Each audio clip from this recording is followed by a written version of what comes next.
Hello everyone, welcome back to channel. कैसे हो आप सब? फाइनली हमारा आ गया लेक्चर 17 ऊप्स विद जावा का, और ये होने वाली हमारी यूनिट 3 का मतलब लास्ट लेक्चर, जिसके अंदर हमारे जो 3 न्यू फीचर्स बचे थे हम इनको पढ़ने वाले हैं। सबसे पहले method reference, stream API and Java module system. और इसमें से जो stream API and Java module system है ये बहुत ज़्यादा इंपॉर्टेंट है। इसमें से भी स्ट्रीम एपीआई बहुत ज़्यादा इंपॉर्टेंट है। अगर आप आगे अपनी प्लेसमेंट में भी बैठोगे और अगर आपकी जो आप बताओगे कि आपको जावा आती है, तो आपसे इंटरव्यू में ज़रूर स्ट्रीम एपीआई के बारे में पूछा जाएगा, ठीक है। तो इसके लिए स्ट्रीम एपीआई को अच्छे से पढ़ना। और सेमेस्टर एग्जाम के लिए तो मैंने काफ़ी कुछ करा दिया है, बस जितना मैं करा रहा हूँ उतना कर लेना। ज़्यादा इतना उधर पढ़ने की ज़रूरत नहीं है, जितना बता रहा हूँ बस उतना कर लेना। सेमेस्टर एग्जाम का तो आराम से निकल जाएगा, ठीक है। तो सबसे पहले हमारा क्या है, method reference in Java. So basically reference यानी कि मेथड को रेफर करना, ठीक है।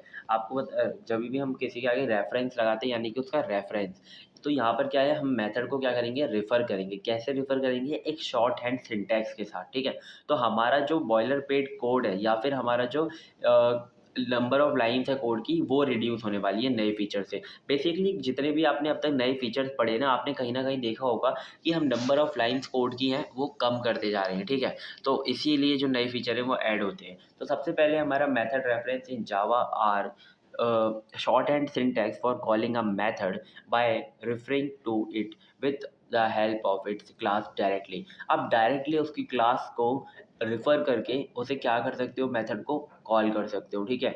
They make the code more readable, concise, specially when when used with functional interface and lambda expression.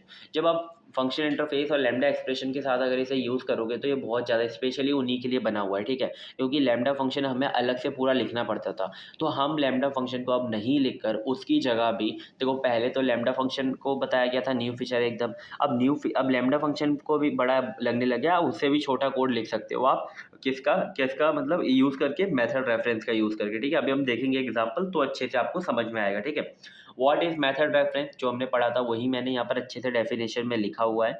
Method reference provide a way to refer to method without invoking them, ठीक है। आप basically क्या आप यहाँ पर करोगे कि आप मेथड को कॉल नहीं करोगे। जैसे कि हमारा जो पहले का वे था, हम उसमें क्या करते थे, मेथड का नाम लिख के और उसे क्या करते थे, ऐसे कॉल करते थे, ठीक है। अब हम यहाँ पर कॉल नहीं करेंगे, हम यहाँ पर उसे क्या करेंगे, बस रेफर करेंगे, ठीक है। रेफर कैसे करते हैं अभी मैं आपको बताऊंगा।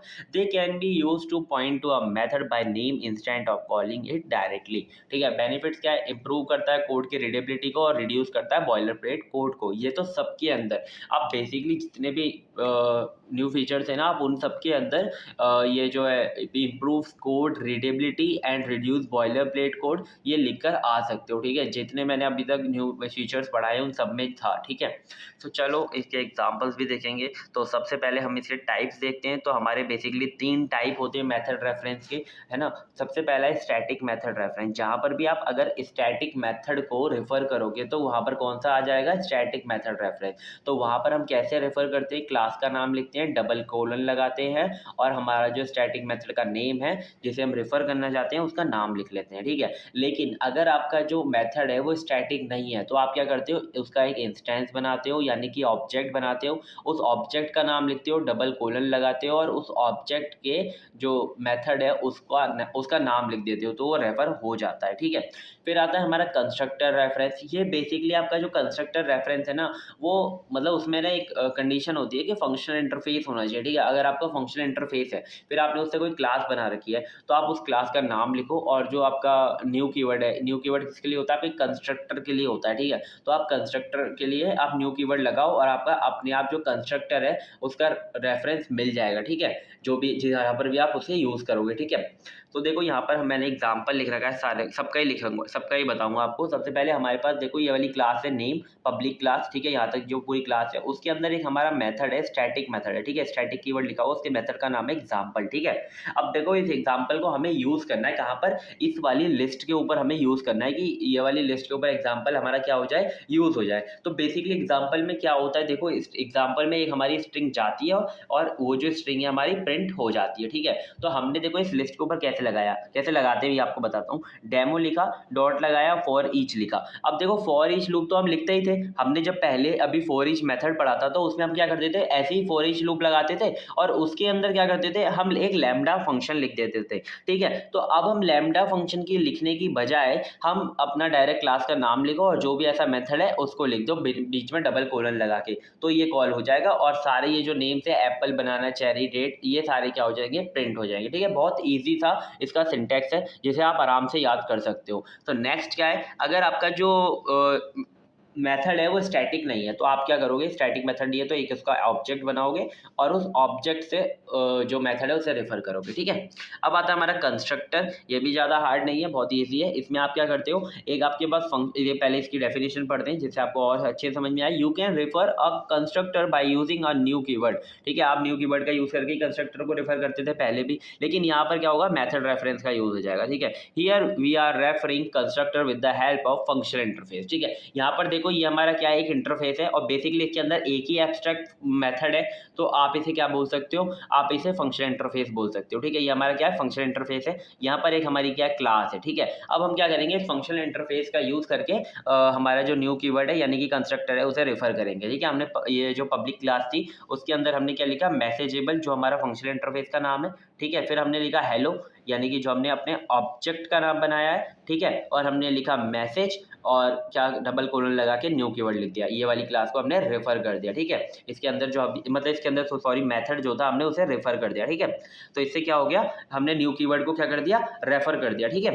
सॉरी कंस्ट्रक्टर को क्या कर दिया, रेफर कर दिया। अब देखो हमारा जो मेथड रेफरेंस है, ठीक है, उसके मैंने यहाँ पर कुछ की बेनिफिट्स लिख रखे जिसको आप मतलब पेपर में लिखकर आ सकते हो, क्योंकि क्या होता है कि पेपर में अगर बड़ा क्वेश्चन आता है तो आपके पास कंटेंट भी ज़्यादा होना चाहिए, ठीक है। अगर आप कोई चीज़ भूल जाते हो, कॉन्साइज होता है, रीडेबिलिटी इंप्रूव करता है, रीयूजिबिलिटी भी लाता है, ठीक है, क्योंकि आप कोड, आप जो अपना मेथड है उसे रीयूज ही कर रहे हो, ठीक है, बार बार। तो आई होप आपको ये चीज़ समझ में आ गई होगी। अब हम देखते हैं अपना जो मेन इंपॉर्टेंट टॉपिक है, स्ट्रीम एपीआई।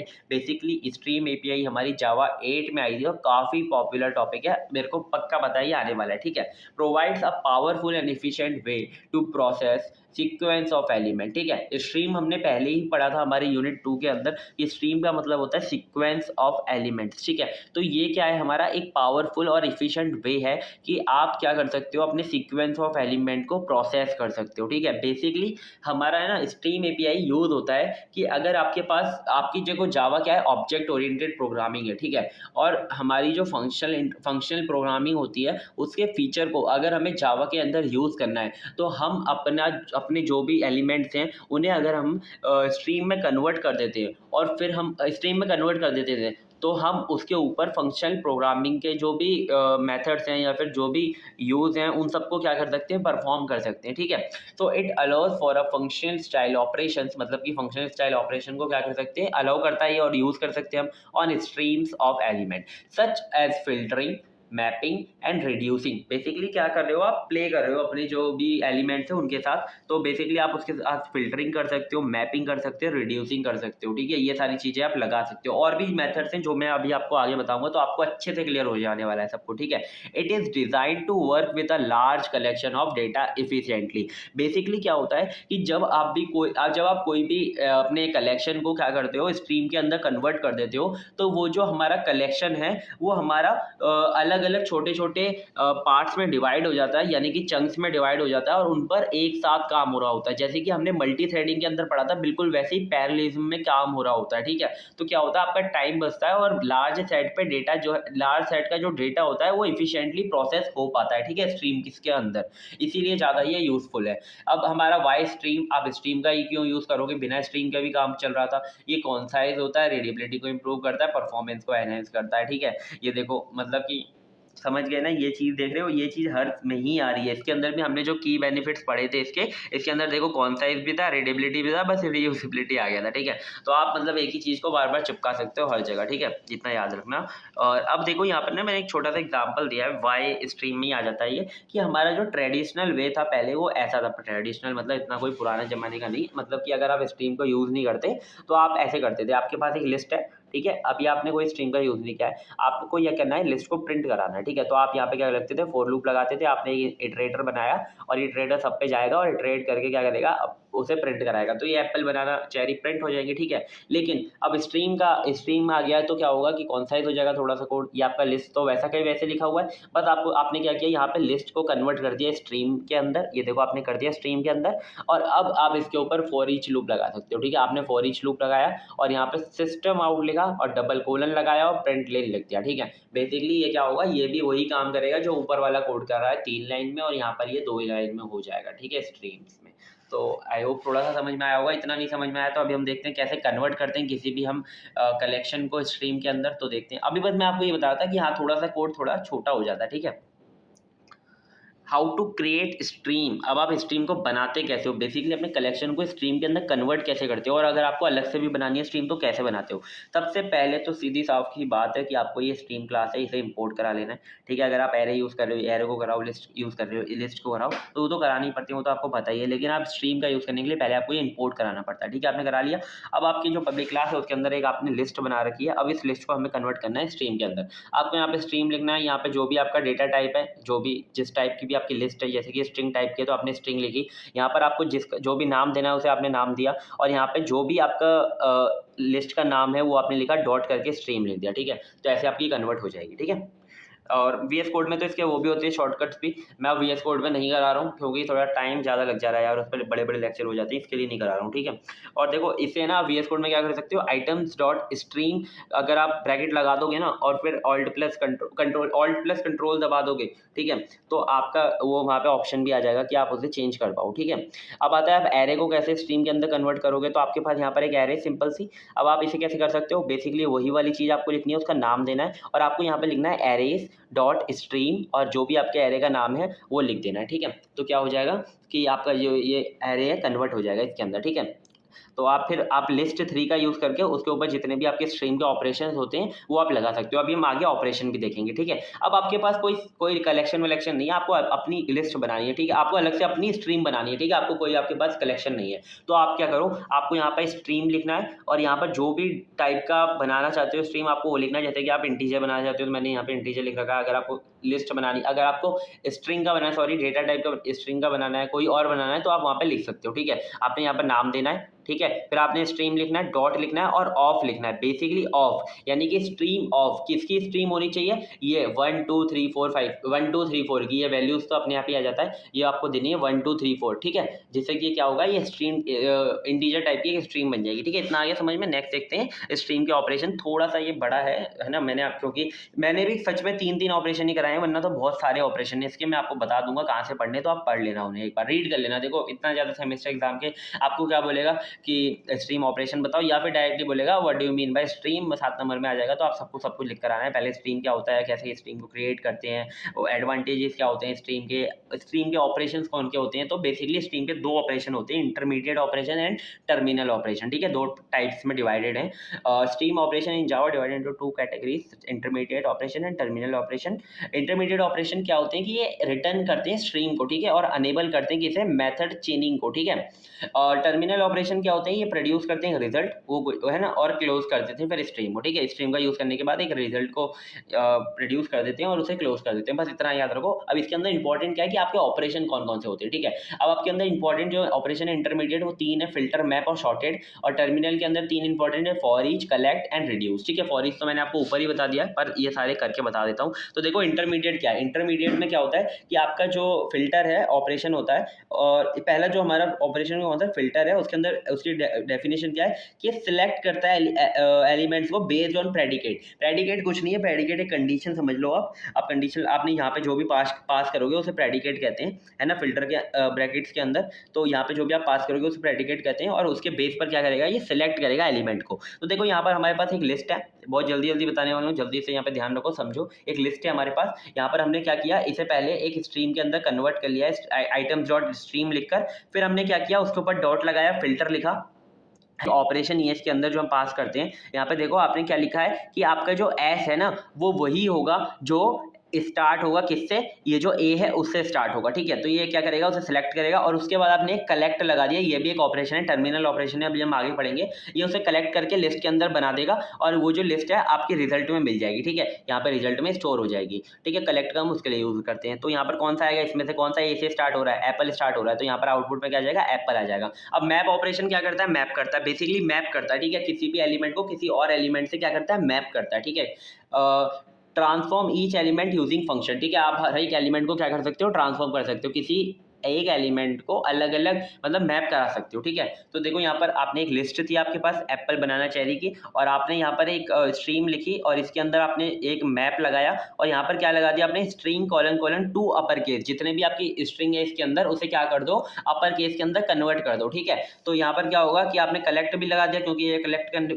करने भी तो पड़ेंगे, जहाँ पर आप अपर केस में अंदर कन्वर्ट तो कर रहे हो लेकिन वो कहीं पर कलेक्ट तो करोगे, तो आपने इसे कलेक्ट कर लिया और यहाँ पर आपका आउटपुट में आ जाएगा एप्पल बनाना चेरी। बस ये छोटे छोटे से एग्जांपल है, 2-3 बार लिख कर देख लेना तो आराम से आपको सिंटैक्स समझ में आ जाएगा, ठीक है। फिर आता है सॉर्टेड ऑपरेशन, सॉर्टेड नाम से पता चल रहा होगा, ये शॉर्ट कर देता है। वही आपने यहाँ पर लिस्ट है आपकी, यहाँ पर आपने सॉर्टेड फंक्शन का यूज किया, ये क्या करेगा, उसे सॉर्ट कर देगा असेंडिंग ऑर्डर में, ठीक है। तो देखो ये एप्पल बनाना चेरी है, असेंडिंग ऑर्डर में सॉर्ट हो गए, ठीक है। अब आते हैं टर्मिनल ऑपरेशन क्या होते हैं हमारे। पहला होता है हमारा फॉर ईच लूप, ठीक है। फॉर ईच लूप आपको आता ही है यार, इसमें क्या ही बताऊं, मैंने आपको पहले ही बता दिया, फॉर ईच लूप लगाएगा और ये प्रिंट लिंक करा रहा है, यानी कि प्रिंट करा रहा है सबको, तो एप्पल बनाना चाहिए क्या हो जाएंगे, प्रिंट हो जाएंगे। फिर आता है कलेक्ट ऑपरेशन, अभी आपने आपको पहले ही बता दिया, कलेक्ट करता है और लिस्ट के अंदर उसे कन्वर्ट करके आपको दे देता है, ठीक है। तो आपको लिस्ट के अंदर कन्वर्ट करके दे दिया, आपने लिख दिया collect collectors dot to list, ठीक है, मतलब एक लिस्ट के अंदर उसे आपको कन्वर्ट करके दे देगा, तो आपकी लिस्ट क्या आ जाएगी, एप्पल बनाना चाहिए, ठीक है।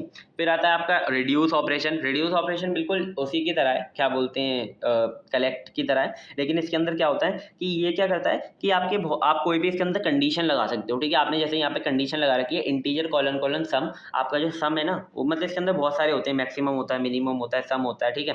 तो आपने यहाँ पे सम लगाया और ये जो आपके जितने भी एरे के अंदर ये जो लिस्ट के अंदर एलिमेंट्स है ना, ये सब क्या हो जाएंगे, सम हो जाएंगे, ठीक है। 1 + 2 + 3 + 4 + 5 और ये क्या हो जाएगा, सम होके क्या हो जाएगा हमारा 15 आ जाएगा, ठीक है। यहाँ पर तो पूरी लिस्ट प्रोड्यूस करता है हमारा जो कलेक्ट होता है, लेकिन रिड्यूस एक आपका सिंगल यूनिट यानी कि सिंगल रिजल्ट को प्रोड्यूस करता है। तो ये थे हमारे कुछ ऑपरेशन जो मैंने आपको बता दिए। इंटरमीडिएट के अंदर इतने सारे ऑपरेशन होते हैं, एक एक बार रीड करके देख लेना, मैंने सबकी डेफिनेशन भी लिख दी है, ठीक है। जैसे कि डिस्टिंग है, ये क्या करता है, डुप्लीकेट एलिमेंट को आपके रिमूव करता है, जैसे कि आपके एक लिस्ट है उसके अंदर डबल बार एप्पल आ रखा है, ठीक है, तो एक एप्पल को रिमूव कर देगा, एक एप्पल रहने देगा, ठीक है। और फिर आपका शॉर्टेड तो मैंने आपको बता दिया है ना, ये सब आप देख लेना एक बार। लिमिट से आप क्या कर सकते हो, मैक्सिमम साइज को लगा सकते हो। आई होप इतना आपको समझ में मतलब आप पढ़ लेना, ये इतना ज़्यादा इंपॉर्टेंट नहीं है ना, एक बार रीड कर लेना। और देखो टर्मिनल के इतने सारे होते हैं ऑपरेशंस, अब सब थोड़ी ना बताऊंगा यार, और सब इतने ज़्यादा इंपॉर्टेंट भी नहीं है, जितने मैंने इंपॉर्टेंट थे वो बता दिए हैं, और एक एक बार यही रीड कर लोगे ना तो आपको समझ में आ जाएगा, ठीक है।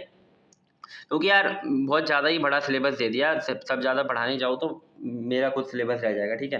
तो बताते हैं क्या, introduction to Java module system. अब मॉड्यूल सिस्टम हम पढ़ेंगे, थोड़ा सा इंपॉर्टेंट है, स्ट्रीम एपीआई से ज़्यादा नहीं है लेकिन इंपॉर्टेंट है, ठीक है।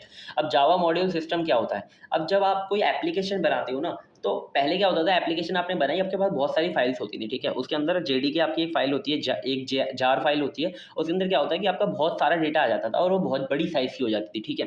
तो जावा वालों ने क्या सोचा कि हमने क्या करते हैं कि एक मॉड्यूल सिस्टम लाते हैं, और ये कब इंट्रोड्यूस हुआ, हमारे जावा 9 में इंट्रोड्यूस हुआ, ठीक है। ये मॉड्यूल सिस्टम क्या करेगा, आपके अंदर एप्लीकेशन के अंदर ना बहुत सारे मतलब आप ना एक चीज़ देखो, आपकी जब भी कोई वेबसाइट बनाते हो आप, बेसिक आपको आपने अगर वेब डेवलपमेंट करी होगी सबने, उसके अंदर है ना 2 पार्ट्स होते हैं, एक होता है बैक एंड डेवलपर, एक होता है फ्रंट एंड डेवलपर, ठीक है, और एक होता है इंटीग्रेट करता है उसे, ठीक है। तो फ्रंट एंड डेवलपर का काम अलग होता है, उसके जितने भी कोड्स होते हैं वो अलग होते हैं, बैक एंड डेवलपर के वो सब सारे कोड अलग होते हैं, अलग अलग एक ही टाइम पर अलग अलग लोग काम कर रहे होते हैं, ठीक है, एक ही एप्लीकेशन पर। तो क्या करेगा मॉड्यूल सिस्टम, क्या सोचा कि मॉड्यूल सिस्टम फ्रंट एंड का जितना मॉड्यूल है एक अलग मॉड्यूल में रख दो, बैक एंड का जितना मॉड्यूल है उसे अलग मॉड्यूल में रख दो, ठीक है। अब फ्रंट एंड के भी अंदर कोई अगर पार्ट है, जैसे कि अगर आपका स्टाइलिंग पार्ट है, अगर आपका इंडेक्सिंग मतलब स्ट्रक्चर पार्ट है, उसे अलग कर दो, आपका जो जावास्क्रिप्ट का पार्ट है उसे अलग कर दो। बेसिकली मॉड्यूल सिस्टम एक अब फोल्डर्स की तरह समझो, जैसे कि आपके पास है ना एक आपके पास सॉन्ग है, ठीक है, सॉन्ग का एक फोल्डर है, उसके अंदर आपके ना आपने अपने कैटेगरी के हिसाब से सॉन्ग डाल रखे हैं कि आपके यहाँ पे रॉक म्यूजिक होगा, यहाँ पे हिप हॉप म्यूजिक होगा, यहाँ पर आपके इमोशनल सॉन्ग्स होंगे, तो आपने अलग अलग फोल्डर्स बना रखे हैं। ऐसी एक एप्लीकेशन क्या हो गई, सॉन्ग हो गई, उसके अंदर जो अलग अलग अलग मॉड्यूल्स हैं, आपकी कैटेगरीज हो गई, ठीक है। तो मॉड्यूल सिस्टम एक यही होता है कि आपके जो, और है ना, आप उनको मॉड्यूल्स को क्या कर सकते हो, एक दूसरे के साथ यूज भी कर सकते हो, ठीक है। ऐसा नहीं है कि रिस्ट्रिक्ट हो गया एक मॉड्यूल के साथ एक ही काम होगा, उसको यूज नहीं कर सकते किसी और मॉड्यूल में, ठीक है। मैंने आपको ये सारी कहानी बता दी, क्योंकि अगर आपको कुछ भी याद ना आए तो आप ये लिख कर आ सकते हो, ठीक है। तो आप इसके कुछ एडवांटेजेस और इसकी डेफिनेशन देखते हैं। Is a significant enhancement that allows developer to organize code into modules, ठीक है। क्या कर सकते हो आप, आपका जो मॉड्यूल है आप ऑर्गेनाइज कर सकते हो अपने कोड को मॉड्यूल के अंदर, ठीक है। और improving modularity and encapsulation. Modularity का मतलब क्या होता है कि आप किसी बड़ी चीज को छोटे छोटे मॉड्यूल्स में डिवाइड कर दो और उस पर एक साथ काम करो, ठीक है। एनकैप्सुलेशन तो आपको पता ही है कि आप जो भी ऐसा डेटा है आपका कॉन्फिडेंशियल, उसे आप छुपा के रखो, ठीक है। तो एक लेयर और बढ़ जाती है एनकैप्सुलेशन की, क्योंकि मॉड्यूल आ जाता है। जैसे कि पहले हम पैकेजेस पे काम करते थे, ठीक है। तो पैकेजेस क्या है, हाँ 3 लेयर, ठीक है। क्लासेस जो होती है, कलेक्शन ऑफ क्लासेस हमारा पैकेज हो जाता है, ठीक है। अब हम कलेक्शन ऑफ पैकेजेस को हम मॉड्यूल्स बोल सकते हैं और उसके साथ हम कोड भी डाल सकते हैं उसके अंदर, ठीक है। तो क्या हो गया, एक हमारा एक और लेयर चढ़ गई सिक्योरिटी की, मतलब आपको एक लेयर और पार करनी पड़ेगी, है ना, अगर आपको कोड तक पहुंचना है ना। मॉड्यूल्स क्या होता है, module is a collection of related package and resources with a descriptor. Descriptor basically ये फाइल होती है हमारी मॉड्यूल इन्फो डॉट जावा, जिसके अंदर अभी हम देखेंगे डिस्क्रिप्शन के अंदर क्या क्या होता है। That define the modules dependency, किस पे डिपेंड करता है। एक्सपोर्टेड पैकेज, आप किस पैकेज के अंदर उसे यूज करना चाहते हो। एंड अदर कॉन्फ़िगरेशन डिटेल, ठीक है। बेसिकली आपके जितने भी मॉड्यूल्स के डिस्क्रिप्शन होता है, सब चीज़ें किसके अंदर होती हैं, मॉड्यूल इन्फो डॉट जावा यानी कि डिस्क्रिप्टर के अंदर होती है, ठीक है, मॉड्यूल के। अब देखो हम देखते हैं मॉड्यूलरिटी क्या हो, ये यार why use modules, basically advantages का, मॉड्यूलरिटी, एनकैप्सुलेशन, डिपेंडेंसी मैनेजमेंट, ये सारी चीज़ें मतलब इसके लिए हम यूज़ करते हैं, ये सारी चीज़ें लाया था ये मॉड्यूल सिस्टम, ठीक है। पढ़ लेना एक बार, वो मैंने आपको बता ही दिया, ठीक है, सब चीज़ें। अब देखो मॉड्यूल, हम पहले एक हमारा क्या होता है module, a named unit of code with its own name space, ठीक है। आप इसमें नाम रख सकते हो मॉड्यूल का। अब आता है मॉड्यूल डिस्क्रिप्टर, जिसके अंदर एक मॉड्यूल इन्फो डॉट जावा होती है, जिसके अंदर आपकी डिपेंडेंसी होती है, मॉड्यूल की प्रॉपर्टीज होती हैं, एक्सपोर्ट वगैरह होता है। अब देखो रिक्वायर्स के अंदर हम क्या करते हैं, रिक्वायर्स के अंदर हम डिपेंडेंसी डालते हैं, ठीक है, वो किसके ऊपर डिपेंड कर रहा है आपका जो मॉड्यूल है, ठीक है। और फिर आता है हमारा एक्सपोर्ट, जिसके अंदर आप उसे यूज करना चाहते हो, make specific package accessible to other modules, ठीक है। बेसिकली आप ऐसा इसके अंदर पैकेज डिफाइन करोगे जिसके अंदर आप इस मॉड्यूल को यूज करना चाहते हो, ठीक है। अब यहाँ पर आपको मॉड्यूल का नाम, यहाँ पर आपको मॉड्यूल कीवर्ड लिखना होता है, यहाँ पर आपको मॉड्यूल का नाम लिखना होता है अपना, और यहाँ पर आपको ब्रेसिस लगा के रिक्वायर्स अदर मॉड्यूल, यहाँ पर अदर मॉड्यूल का नाम आएगा जिस पर डिपेंड कर रहा है, और एक्सपोर्ट। और यहाँ पर देखो रिवर्स आपका जो नेमिंग सिस्टम होता है वो आता है, ठीक है। जैसे कि आपका ये होता है ना example.com, या फिर जैसे multiitems.com, हमारी भी वेबसाइट आने वाली है, आप देख सकते हो गूगल पे जाके multiitems.com, है ना, अभी हो गया है उसका भी, है ना, .com.example.package, ठीक है। इससे सिक्योरिटी थोड़ी सी बढ़ती है, ऐसा कहना है उनका। तो आप ये रिवर्स यहाँ पे काम होता है, और यहाँ पर आप पैकेज को डिफाइन कर सकते हो जिसके अंदर आप इस मॉड्यूल को यूज करना चाहते हो, ठीक है। इतना आगे समझ में, बस आपको ये याद रखना है, रिक्वायर और एक्सपोर्ट 2 नंबर के अंदर आ सकते हैं, बहुत इंपॉर्टेंट है, ठीक है, रिक्वायर और एक्सपोर्ट अलग से। तो इतना आ गया समझ में। अब देखते हैं हम नेक्स्ट एग्जाम्पल मॉड्यूल डिस्क्रिप्टर का, ठीक है। आपने जैसे कि 2 मॉड्यूल बनाए हैं, मॉड्यूल ए और मॉड्यूल बी, ठीक है। आप मॉड्यूल ए के अंदर आपने पहला क्या डिफाइन किया, आपने यहाँ पर मॉड्यूल लिखा, कीवर्ड मॉड्यूल ए का नाम लिखा, और आपने रिक्वायर्स लिखा है कि मॉड्यूल बी पर थोड़ा डिपेंड करता है। फिर आपने एक्सपोर्ट किया कि मॉड्यूल ए के अंदर हम इसे यूज़ करना चाहते हैं, मॉड्यूल ए पैकेज के अंदर, ठीक है। अब आपने लिखा मॉड्यूल कीवर्ड, फिर आपने मॉड्यूल बी लिखा, और आपने एक्सपोर्ट लिखा कि मॉड्यूल बी के अंदर हम इसे यूज़ करना चाहते हैं, ठीक है। इतना आगे समझ में। अब देखते हैं नेक्स्ट, इसकी जो डायरेक्टरी स्ट्रक्चर होगा, ठीक है। आपको सबसे पहले माई ऐप कोई भी एक अपना जो फोल्डर है वो बना लेना है, उसके अंदर एक आपको SRC फोल्डर बनाना है, उसके अंदर आपको 2 फोल्डर बनाने हैं, जो भी मतलब आपको जितने मॉड्यूल बनाने हैं उतने आपको फोल्डर बनाने हैं। मॉड्यूल ए, मॉड्यूल बी आपने फोल्डर बनाया, उसके अंदर आपको एक फाइल बनानी है मॉड्यूल इन्फो डॉट जावा, और उसके साथ एक और फोल्डर बनाना है कॉम, ठीक है। कॉम के अंदर आपका बेसिकली मेन डॉट जावा होगा, जो कि इंपॉर्टेंट है, जिसके अंदर आपकी चीज़ें लिखी होंगी, जो भी मतलब मेन डेटा होगा आपका इसके अंदर लिखा होगा, ठीक है। फिर उसके अंदर आपको एक एग्जाम्पल फोल्डर बनाना है, उसके अंदर आपको एक मॉड्यूल ए फोल्डर बनाना है, फिर आपको मेन डॉट जावा लिखना है, ठीक है। ये आपका स्ट्रक्चर रहने वाला है, ठीक है। और ऐसे ही आपका मॉड्यूल बी में आपकी एक फाइल बनेगी मॉड्यूल इन्फो डॉट जावा, जिसके अंदर आपकी ये आपका डिस्क्रिप्टर होता है, फिर आपका एक कॉम फोल्डर बनेगा। देखो इसे ना भाई रट लेना, ठीक है, मतलब रट लेना, इसे क्या ही मतलब आप ना इसे आपने पहले अपना एक कोई भी फोल्डर बनाया, उसके अंदर एक SRC फोल्डर बनाया, उसके अंदर आपने 2 फोल्डर बनाए, मॉड्यूल ए मॉड्यूल बी, ठीक है। उसके अंदर आपने एक में 2 मतलब देखो एक फाइल बनानी है और एक आपने वो बनाना है फोल्डर, ऐसे बना लिया। उसके अंदर 2 फोल्डर जरूर बनेंगे, एग्जाम्पल और मॉड्यूल ए, ठीक है। जब तो आप लिखोगे कॉम डॉट एग्जाम्पल, फिर आपका आ गया, फिर आपके अंदर यहाँ पर आएगा मेन डॉट जावा, यहाँ पर आपकी आ गई यूटिलिटी डॉट जावा, ठीक है। इतना आ गया समझ में। अब ये मोड्स है ना, जब आप कंपाइल करोगे तो अपने आप क्रिएट हो जाएगा, ठीक है। ये इतना आपको समझ में आना चाहिए। नेक्स्ट देखते हैं कंपाइलेशन कमांड। अब आपकी कंपाइल कैसे करोगे, ठीक है। आपने सबसे पहले अपना टर्मिनल या फिर कमांड प्रॉम्प्ट ओपन कर लेना है, ठीक है। फिर आपको क्या करना है, नेविगेट करना है कहाँ पर, आपकी जो रूट डायरेक्टरी है, ठीक है। बेसिकली आपका जो ये रूट डायरेक्टरी क्या है, माई ऐप है, जिसके अंदर आपने ये मॉड्यूल 1 एंड मॉड्यूल 2 बना रखे हैं। मैंने आपको बताया ना, किसी भी फोल्डर के अंदर बना लेना, उसको एक नाम तो दे देना जिससे आप उसे आइडेंटिफाई कर सको। वहाँ पर सी डी कमांड यूज़ करके पहुँच जाना, ठीक है। जैसे पहुँचते हैं, पहुँच गया वहाँ पर, फिर आपने ये वाली कमांड लगा देनी है, ठीक है। ये वाली कमांड लगा देनी है। इस कमांड में क्या क्या चेंजेस आएंगे आप देखो। यहाँ पे जैवेक का मतलब क्या है, ये एक आपकी कंपाइलर कमांड है। जब भी आप जावा कोई भी प्रोग्राम कंपाइल करते हो तो आपको ये यूज़ करना पड़ता है। फिर आपने लगाना है डी मोड्स, ठीक है। ये क्या करेगा, स्पेसिफाई करेगा आउटपुट डायरेक्टरी को फॉर कंपाइल मॉड्यूल, ठीक है। ये मोड्स के लिए होती है, ठीक है। अब आपने लगाना है double hyphen module source path, indicate करेगा आपकी root directory containing module source files, ठीक है। जिसके अंदर आपकी जो सोर्स फाइल्स होंगी वो वहाँ पर आप उसका आपको पाथ देना है, ठीक है। यहाँ पर फिर आएगा आपका ये वाला फंक्शन डॉलर वाला। ये क्या करेगा, आपकी जितने भी डॉट जावा करके सोर्स फाइल होंगी उन्हें फाइंड करेगा, ठीक है। एसआरसी डायरेक्टरी में जो भी आप यहाँ पर पाथ दोगे, ठीक है। अब देखते हैं नेक्स्ट। सो नेक्स्ट है हमारे क्या, रनिंग कमांड्स, ठीक है। अब आपने कंपाइल तो कर लिया, आपका मोड्स भी बन गया होगा, ठीक है। मोड्स ये जो था आपका है ना, यहाँ पर जो आपने देखा था ना, ये आपने कंपाइल कर लिया। जब भी आप कोई प्रोग्राम आप रन करना चाहते हो, पहले आप उसे कंपाइल करते हो, कंपाइल करने के बाद आप उसे रन कमांड लगाते हो, ठीक है। तो अब आप रन कमांड लगाओगे, आपने लिखना है जावा, जो कि हमारी एक रन कमांड है, रन टाइम कमांड है, ठीक है। फिर आपने लिखा डबल हाइफन और मॉड्यूल का पाथ लिखना है, ठीक है। बेसिकली ये मॉड्यूल पाथ में क्या होगा, specify the module path wherever the compile modules are located. जहाँ पर भी आपका जो कंपाइल मॉड्यूल है, ठीक है, मोड्स जहाँ पर भी आपका लोकेट हो रहा है उसका आपको पाथ देना है, ठीक है, पूरा पाथ देना है, ठीक है। फिर आपको लिखना है मोड्स और यहाँ पे hyphen M module A com dot example dot module A and main dot main लिख देना, ठीक है। बस इतना लिख देना। तो इससे क्या होगा कि आपका जो कमांड है वो रन, आपका जो क्या बोलते हैं,